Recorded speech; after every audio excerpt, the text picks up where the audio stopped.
Қайырлы күн, құрметті көрермендер. Сіздермен бірге 250 ТВ Ньюс жобасы және оның жүргізушісі мен Серікбай Ақнұр.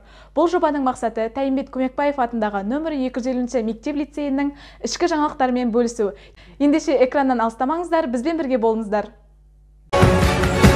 15 сәуір күні Дроңғар ауылдық мәдениет үйінде жергілікті ұстаз, ақын, Қазақстан жазушылар одағының мүшесі Достық Тілеубергеновтың 60 жылдық мерейтойы құрметіне "Мен елімді жырлаймын" атты аудандық жас ақындар мүшәйрасы болып өтті.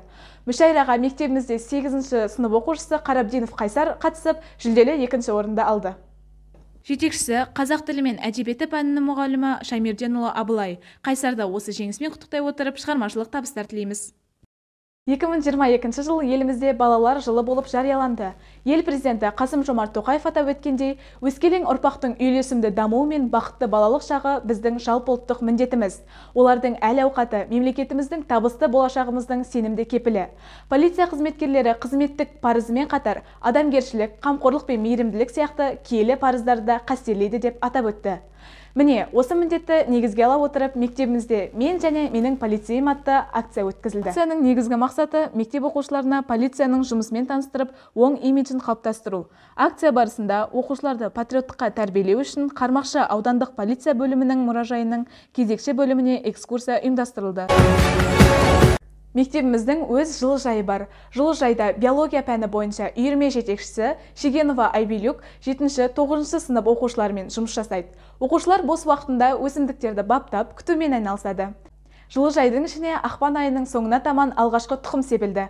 Мұнда қызанақ, тәтті бұрыш, баялды көкөністерінің өскіндері отырғызған болатын. Сонымен бірге бірнеше гүлдердің түрі егілді. Қазіргі таңда ерте гүлдеген бақша дақылдарының барлығы да бой көтеруде. Сәуір айының аяғына таман мектеп ауласы жылыжайда өсірілген гүлдермен көмкеріліп, безендірілмек. Сондай-ақ, жыл сайын мектебімізде эко-био жәрмеңкесі өткізіледі. Аталмыш жәрмеңкеде жылыжай өнімдері сатылымға шығып, түскен қаражат қайта өнім көшеттеріне жұмсалмақ. Еңбек пен ермек. Екеуін ұштастырған оқушылардың қоғамға көп пайдасы тиетін болады. 2022 жыл балалар жылы аясында 8-10 сыныптар аралығында батылдықпен және белсенділікпен бірігіп, салауатты өмір салтын қолдаймыз эстафеталық жарысы өткізілді. Жарысқа келген қонақтар мен аудан орталығындағы мамандар қазылық етіп, сайысқа қатысқан командаларды жүлделі сыйлықтармен марапаттады. Сондай-ақ, жоғары сынып оқушы қыздар арасында зорлық-зомбылыққа қарсы тұра білу, ерте жүктіліктің алдын алу төңірегіндегі қыздар жиналысы өткізілді. Жиналыста мамандар баяндамалар оқып, пайдалы кеңестермен бөлісті. Сондай-ақ психолог Амина Кетебаева жастардың психикалық денсаулығы мен мінез-құлықтары жайлы әңгімелеп ой бөлісті. Жиналыс соңында сергіту, өз ойын ашық жеткізу, өзіне сенімділікті арттыру бойынша тренинг өтті. 15 сәуір күні мектебімізде эко-био жәрмеңкесі өткізілді.